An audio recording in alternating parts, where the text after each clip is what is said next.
Bonjour, je suis préparateur mental et j'accompagne les professionnels de la santé à agir pour leur mieux-être. Aujourd'hui, c'est la 25e vidéo que je vous propose dans le cadre de la série Un conseil par jour. Ce qu'on a vu jusqu'à présent, c'est des ressources pour la gestion des émotions, pour la gestion du stress, de la pression, comment je peux gérer ces aspects-là avec la respiration ou avec mes autres sens. On a également vu ensemble des conseils pour le management pendant la crise. Comment je vais gérer la capitalisation des apprentissages, comment je prépare l'après maintenant et comment j'utilise l'ensemble des ressources disponibles pour décider dans l'incertitude. On a également vu tout un ensemble de vidéos qui vous permettent de mettre en place des exercices concrets pour vous. Après plus de 20 ans d'expérience dans le milieu de la santé, d'abord comme soignant dans différents services, notamment la réanimation médicale et le SAMU Centre 15, j'ai eu une expérience de 2 ans au ministère de la Santé dans une agence sanitaire qui était au cœur de la crise de la grippe H1N1. J'étais en charge du bureau opération et formation,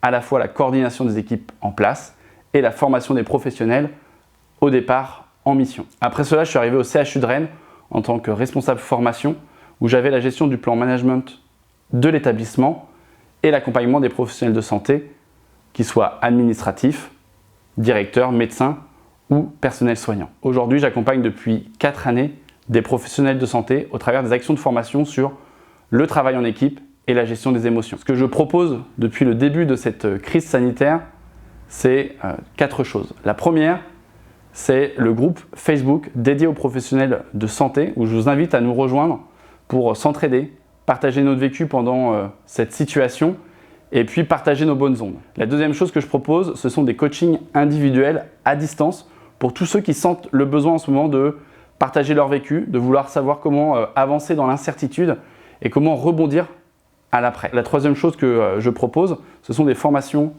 en ligne. Il y a une formation en ce moment qui est 5 techniques pour gérer ses émotions. Et la quatrième chose que je lance aujourd'hui, c'est un programme d'accompagnement pour préparer l'après-crise. Comment on pense aujourd'hui à réintégrer les personnes qui étaient en télétravail ou qui étaient à distance chez eux dans les services de soins, dans les services administratifs des établissements de santé. Comment on va préparer ce retour-là?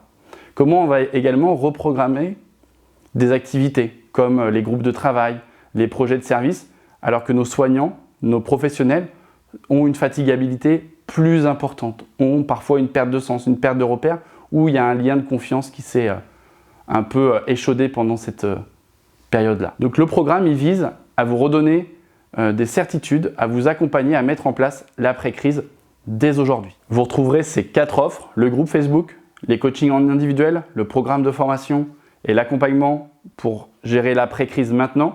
Vous retrouvez tous les liens en description au-dessus de la vidéo.